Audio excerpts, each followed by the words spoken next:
delay in getting started. I want to welcome you to the Tuesday, June 13th meeting of the St. Joseph County Board of Commissioners, calling this meeting to order. Please stand for the Pledge of Allegiance. I pledge allegiance to the flag of the United States of America and to the republic for which it stands, one nation, under God, indivisible, with liberty and justice for all.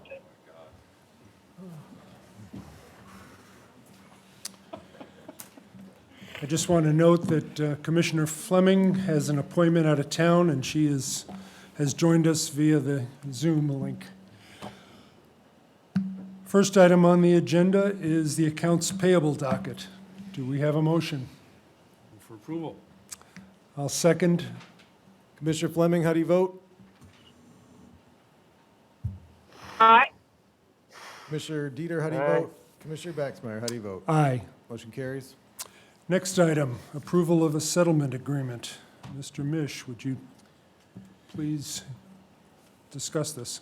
Yeah, we had a bit of an issue with budgeting and where funds were supposed to come for payment of this contract. In working with the company who provides IT services to Ducom, we were able to come to a resolution, tried to cut down some of the late fees and that type of thing and get this issue resolved. We have it figured out now, and we would ask for your approval. This would settle the outstanding debt, and the contract will continue for an additional 2.5 years. Were we already committed to the 2.5 years? Correct. It's a 5-year contract, and so there was an issue beginning this year with the source of payment, which has now been resolved. I'd note that our plan is to, once this contract is expired, to do this work in-house through our IT department instead. Derek, any questions? I am fine. Any other questions? I think Deb might have one. Gonna shoot you. I don't hear one. Do we have a motion to approve the settlement agreement? So moved. I'll second it. Second. Commissioner Fleming, how do you vote? Aye. Commissioner Dieter, how do you vote? Aye.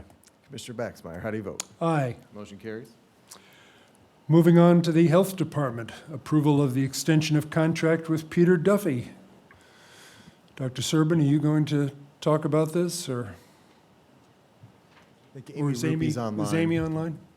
Yes, this is Amy Rupie, Administrator with the Department of Health, offices on the 8th and 9th floor of the County City Building.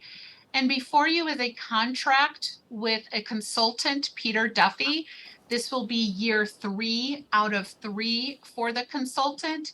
He is working on our CDC grant with our CHWs.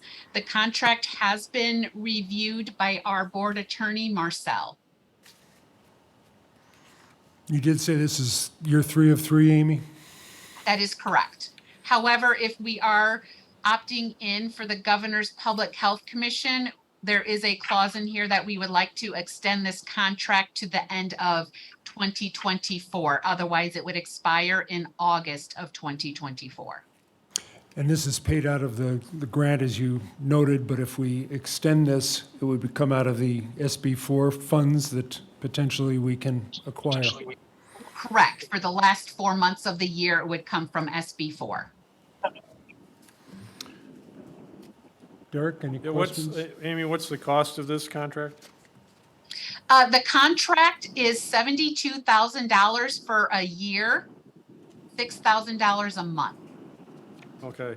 And exactly, does this coincide with the Community Health Workers Program, or can you explain that a little more? Correct. Yes, he does all of the red cap computer work for our community health workers. It is a system that they use for tracking and submitting their duties on what they have done for the day, how many people they have reached, and how many SNAs that have been completed, the social needs assessments, and additional work as well, but mainly focused 100% on the CDC grant with our CHWs. Okay, is that information available? Yeah, I believe so. Yes. Yeah. our data analyst, Mary, would have that information. Okay, because when we had a meeting a couple months ago with, I guess, a couple of community health workers who no longer work here, they were advising that they kept all that data and did stuff with that. So how is that different from this consultant? No, we keep, the data is ours. We Okay. keep the data. Yes. But then Yeah, the data is this, ours and we this have access to it. consultant analyzes it? Well, correct. They analyze it as well as create the platform for these community health workers to enter the information. He's pretty much a red cap whiz and is able to create this platform for the CHWs to use, so then we can analyze the data as well as himself. Okay, and with the change and I guess administratively, is the community health workers that we had, is that still going to be run like it was, or there's going to be a change and overhaul of what they did and how they did it? Currently, it's going to stay as is. We do have the positions posted for the director of HEAD and the assistant director of health equity. So it may change in the future. However, the CHWs will continue to use it as they have in the past until new direction has come on board. Okay. You go with that, Dr. Serb, that you're leaving? That you're leaving? Okay. Yeah, just, the young lady that's in charge of that, could you just have her send me an email? Because I'd like to look at that and see exactly, because when we had that meeting 2 months ago, the people at our meeting had no clue when I was asking them questions about that. Yeah, certainly. Cool, thank you. You're welcome. I have no further questions at this time. Thank you. Any further questions? If not, do we have a motion? So moved. I'll second. Second. Commissioner Fleming, how do you vote? Aye. Commissioner Dieter, how do you vote? Aye. Commissioner Baxmeyer, how do you vote? Aye. Motion carries. Next, approval to apply for the Health Crisis COAG grant. And this is a grant that this will be year 3 that we are offered this grant through the State Department of Health. It is a deliverable-based grant that is headed by Robin Vita, who is the Director of HOPE. There are deliverables that are to be met, and as she completes those deliverables, we receive funding from the State Department of Health. For this year, it's the same amount as we had in the prior years. It's $550,000 that would come to the Department of Health that we would have available to use at our discretion.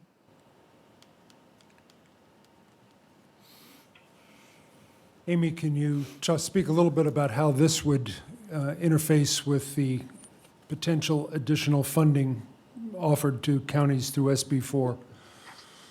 Correct.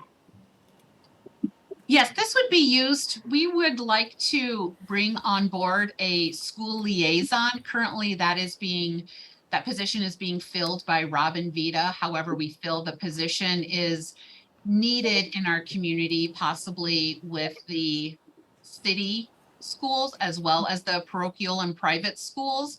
This would go hand in hand with SB4.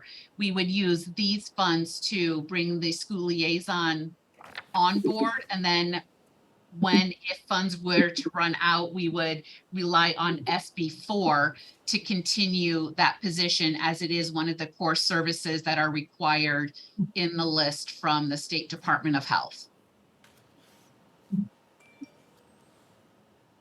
The amount of this grant, if approved, would be how much? This is $550,000. And that will cover for what time period? That is for 1 year. That's for July 1st through June 30th.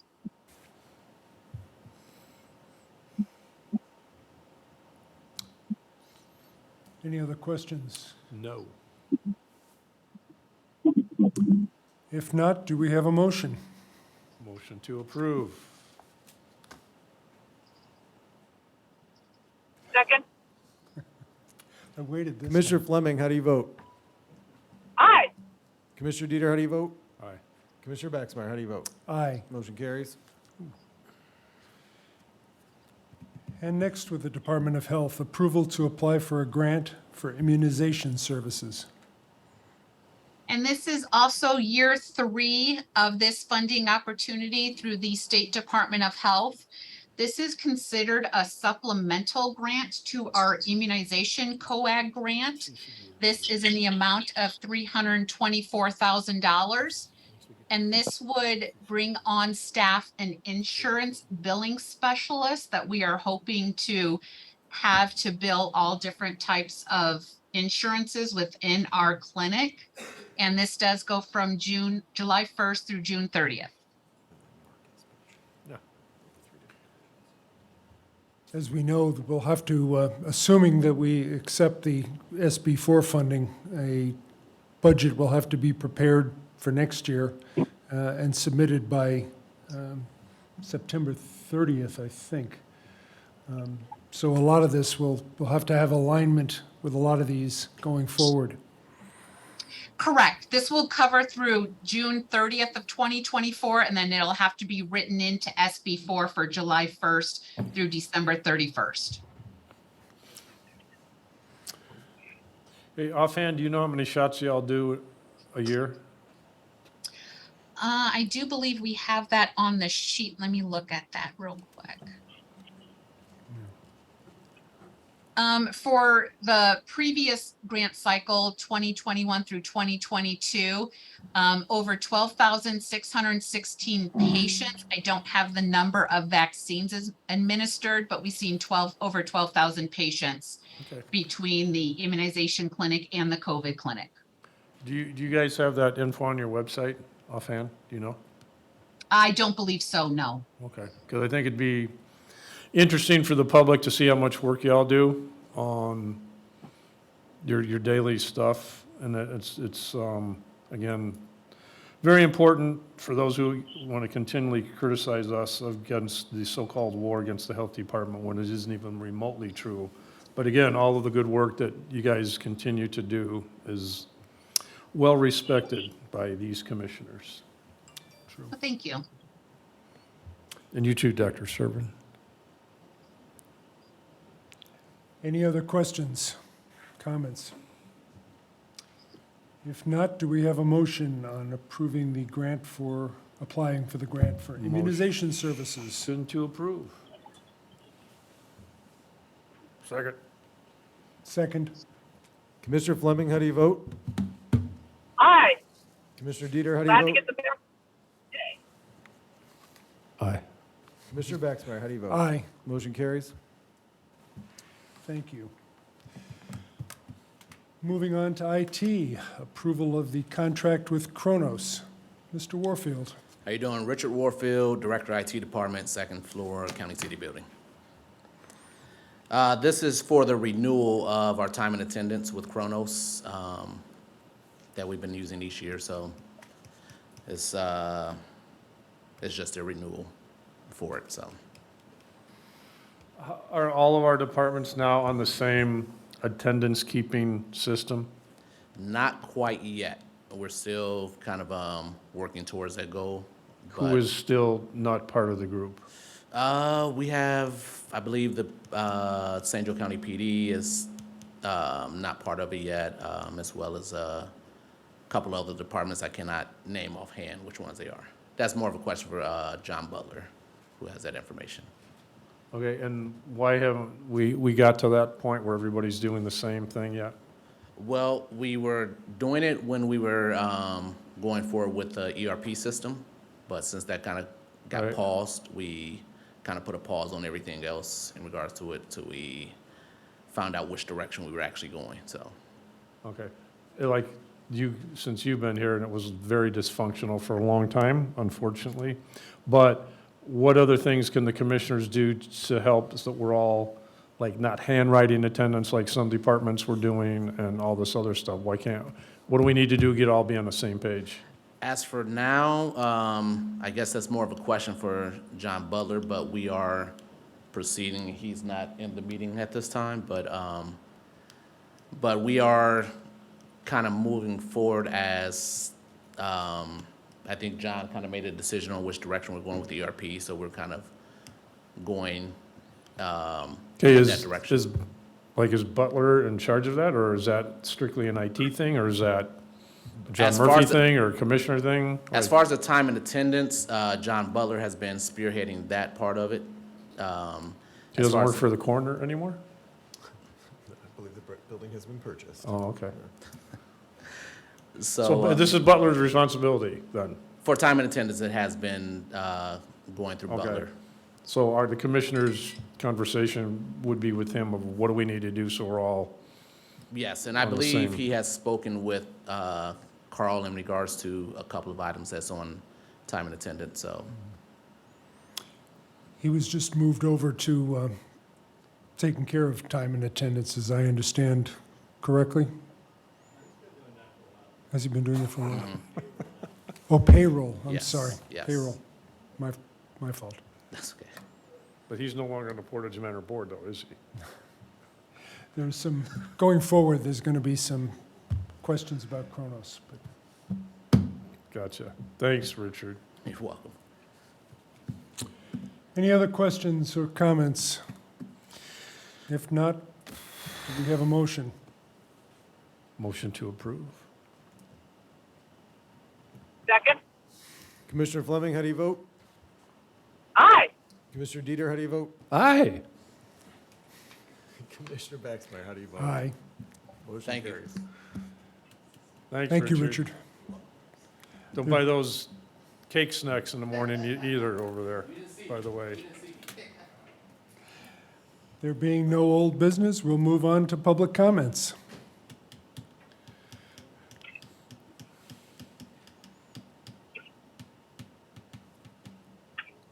Good morning, Cheryl Nix, 17901 Sable Ridge Drive, Clay Township. The Tribune had an article on June 11th that read in part, "The St. Joseph County Health Department is suddenly losing key employees." As of June 8th, 8 positions at the county's job site were posted, including the health officer, more than any other county department. But sources for the story suggest there could be at least 1 or 2 more departures than that. 2 of the departing staff cite anxieties and uncertainty about political leaders after political leaders question the focus of their work, health equity. As you recall, we have an opportunity to opt in on SB4 and bring nearly $3 million to St. Joseph County, but the application's due September 1st. Dr. Serban's leaving at the end of July. I know we just hired a county health officer, so I'm relieved for that. But this would be a remarkable benefit to our county. However, I'm very concerned about these resignations and descriptions of what they call a toxic environment. The South Bend Tribune continued that the potential windfall would require a set of core services and standards, which has made certain conservative leaders nervous. Republican Amy Drake, she is my county council representative, who sought her county council seat because she saw local mask mandates for COVID-19 as an overreach of the department's power, has written commentaries that slammed Governor Eric Holcomb's funding effort as a power grab. But once again, I would just like to point out the problem with this argument is that the mask mandate, as you well know as commissioners, was issued by county council ordinance. The health officer never issued a mask mandate, a vaccine mandate, and never issued a single fine to any business. Again, the complaint against the health department is based on a false premise that they overstepped their authority. The health department did not issue a mask mandate and did not close a single school. They did run vaccine clinics that were praised by everyone involved, including me. Another concern stems from the word health equity. Cassie White resigned on June 2nd. She was the director of the Health Equity, Epidemiology, and Data Unit at the St. Joseph County Health Department. She writes in part, "Our pursuit of health equity focuses on ensuring that everyone in St. Joseph County has the opportunity to live a healthy life. The toxicity created by the relentless ideological assault by our county leaders has devastated the morale of a highly effective team." Just last Tuesday, I remember you asked Mr. Metters to explain how street paving decisions are made. They use data, and they rate streets on a 1 to 10 scale. Streets in the greatest need, with the lowest number, are paved first, which just makes sense. One might even say that's equitable. What I'm asking today is for you to support and protect the county employees of the Health Department commissioners. My friend Taylor Coates, who recently resigned, is a member of my church with me. She described a hostile work environment and stated, "One that makes me feel unsafe in my daily work." She is a person who's deeply spiritual, committed to helping people, and of great personal integrity. Her departure is a great loss to the health department. Please, please protect these county employees. Thank you.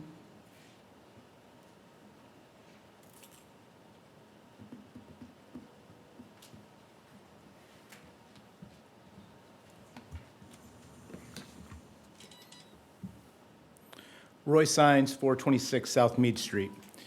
Good morning, Commissioners.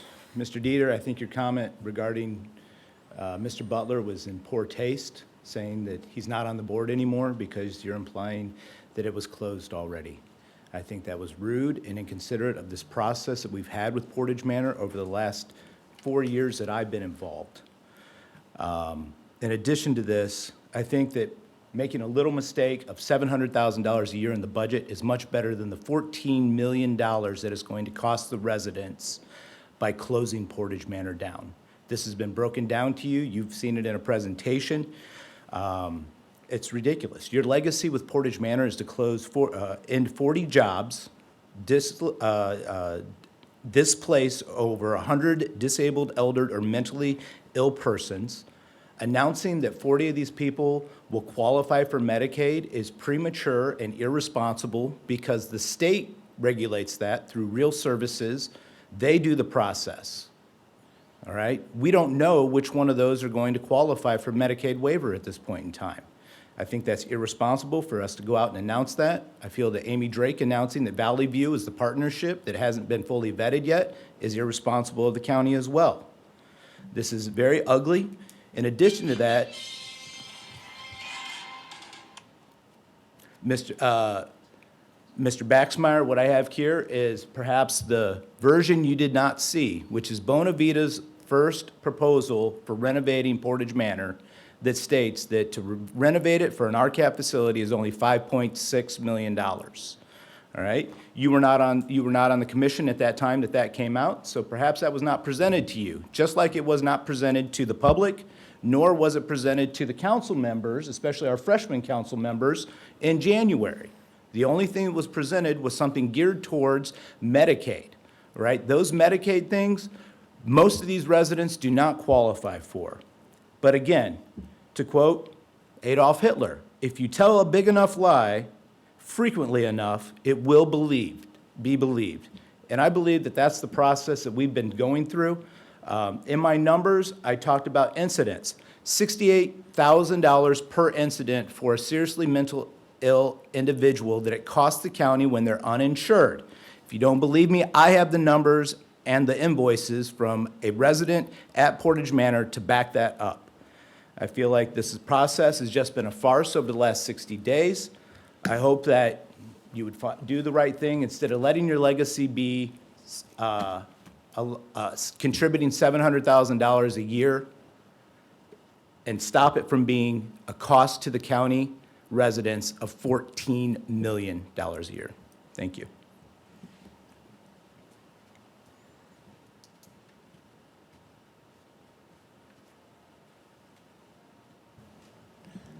Laura McClellan, 6344 Indian Point Road, Leroy Township, Ohio.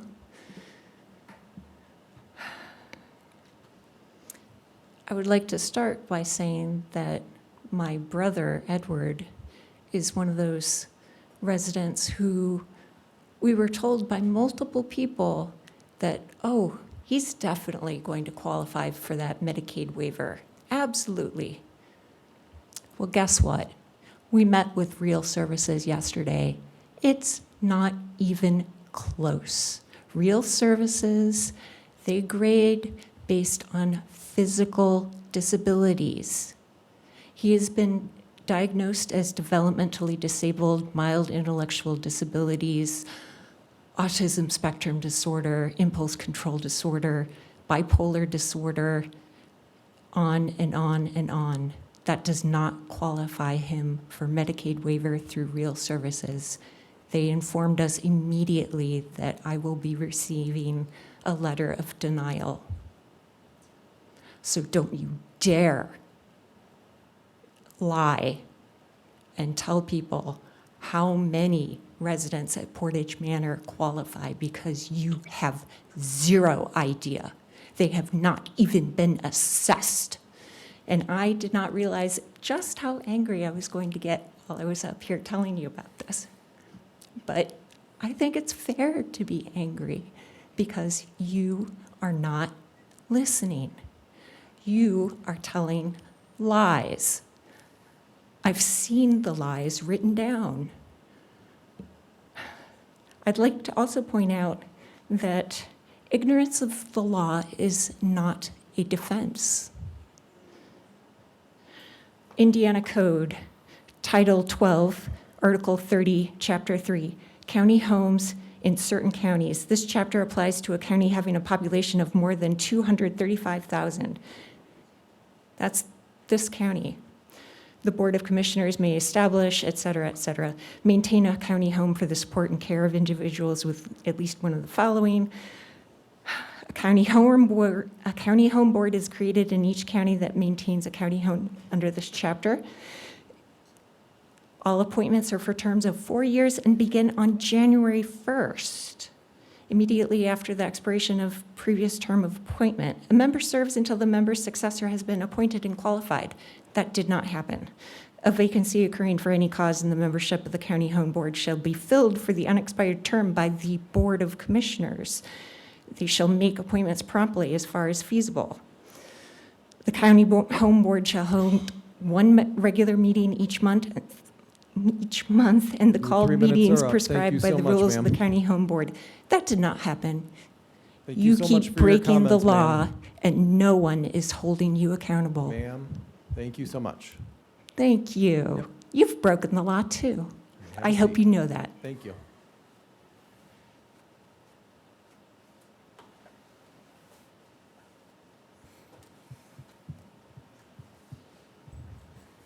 Good morning, Dan Caruso, 305 Compton Street, New Carlisle. I just want to take this time to congratulate and thank the people for all the hard work that's been going on behind the scenes and out in the open with the IEC area, with the GM plant that was announced today is going to be built in New Carlisle, Olive Township. I know Bill, Jeff Ray, Allison, Abby, everybody has worked hard to get this done the right way. I know when we elected Commissioner Dieter, he brought a lot of things into the open that were being done behind closed doors. And the public, a workforce that Abby put together with citizens of our area, to have input into what the overlay of the area should be, what should be allowed in the area, what should be disallowed, what requirements somebody coming into the area with their business would be required to meet.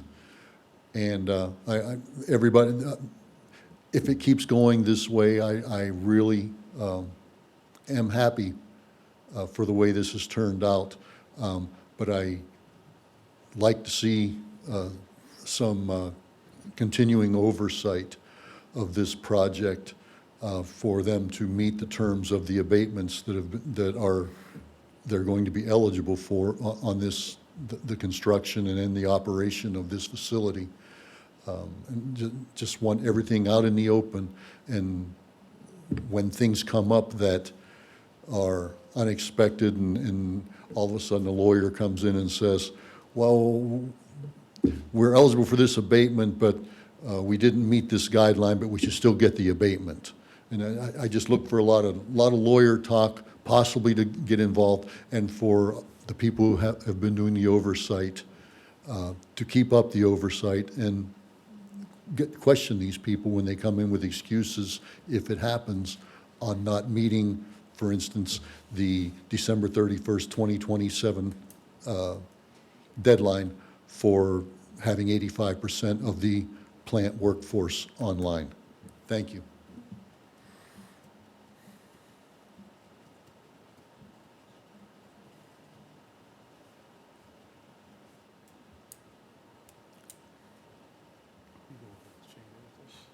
Hi, my name is Dan Carter, and I live at 25285 Edison Road, South Bend, Indiana, 46628. I just want to bring it to your attention about the safety at the railroad crossings in the Leidick area. I think there's going to be some potential issues with the South Shore and Amtrak going through that area with the slower moving freight trains. And if this battery plant's going through, I got a feeling there's going to be a lot more traffic in that area. And my concern is putting up quad gates at those crossings in Leidick. Pine Road, Quince Road, Country Club Road, and Pear Road.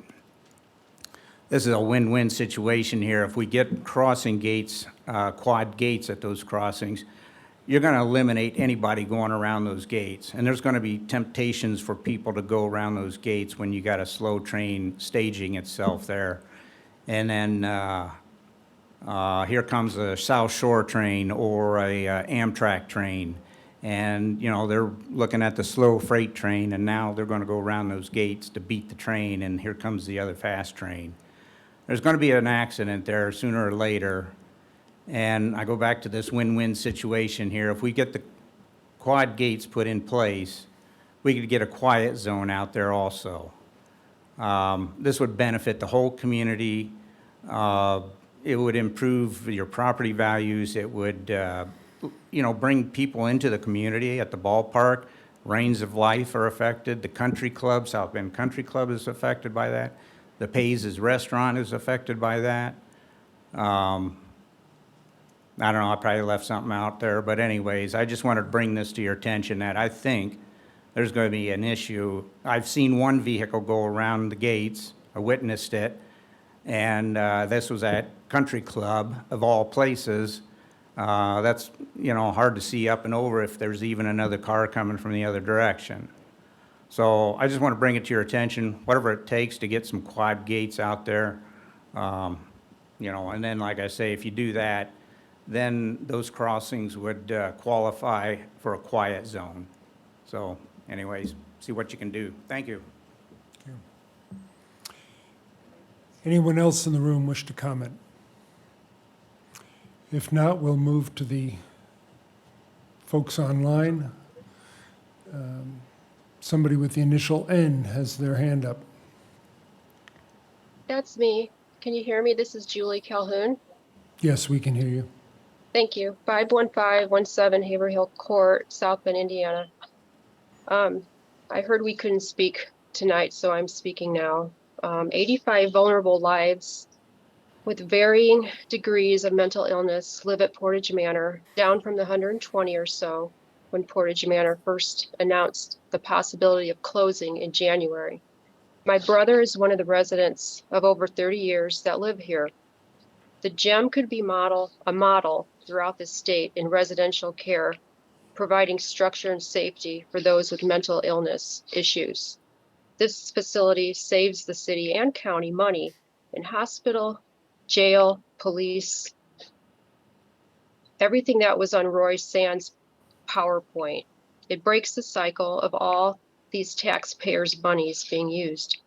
If any of you had a family member with mental illness diagnosis, if you were in my shoes, wouldn't you be standing here? Well, I'm not. I'm over here fighting and being an advocate on their behalf. As I understand, the money in the county reserves total $9 million. We just need a small portion to keep Portage Manor open, along with the 2.7 ARP funds that Baxmeyer, Dieter, Root, Schatzel, Drake, Big, Thomas are choosing not to use these available monies. It's there. The money's always been there, but you're choosing not to dip into it. That could be the solution. Also, politics is very sneaky business on the federal, state, and local level. There are deals being made behind closed doors to benefit those in power or their friends. Valley View, Magnus Capital, consultants, and more consultants are connected for political reasons. I am hoping and praying that the council, one or two, will change their votes tonight. I'm advocating for my brother, for the people that are there and their families. And you would do the same if you were in our situation. That's all I can do. That's all I can say. I'm just praying and hoping that somebody will turn their vote around. Thank you very much.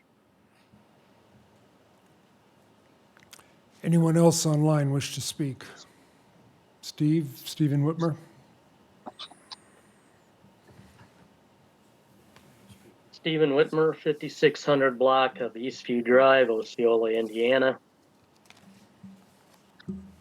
Commissioners, I wanted to address you today and thank you much for the work you've been doing.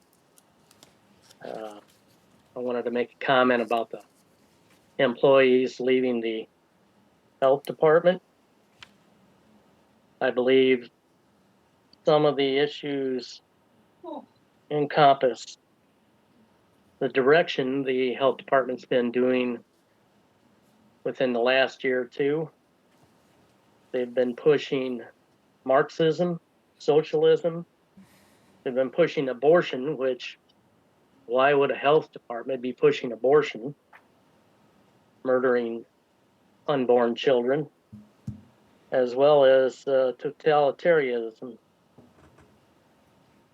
I think you folks are doing a good job, as well as the commissioners, and I hope you keep it up. A real quick comment about Portage Manor.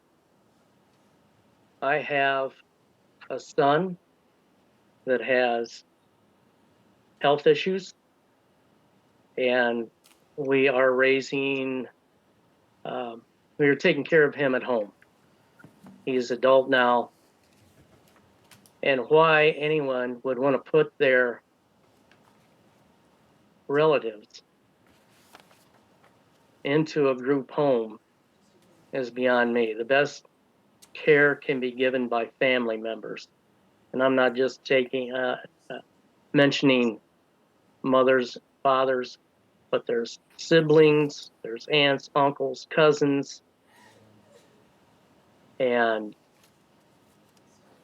I know you've done all you can with Portage Manor situation since it was ignored for years. But I believe you're doing the best you can with what you have to work with. And I thank you all very much for your direction and your interest and your actions. Thank you.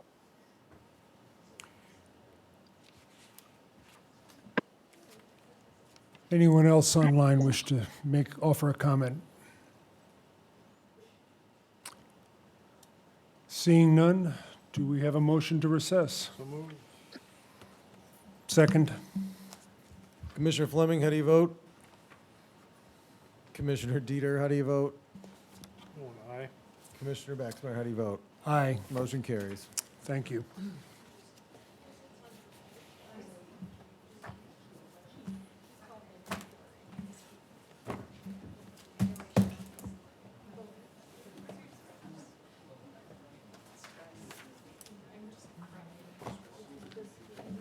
Oh, I'm gonna drive because I got a book after that.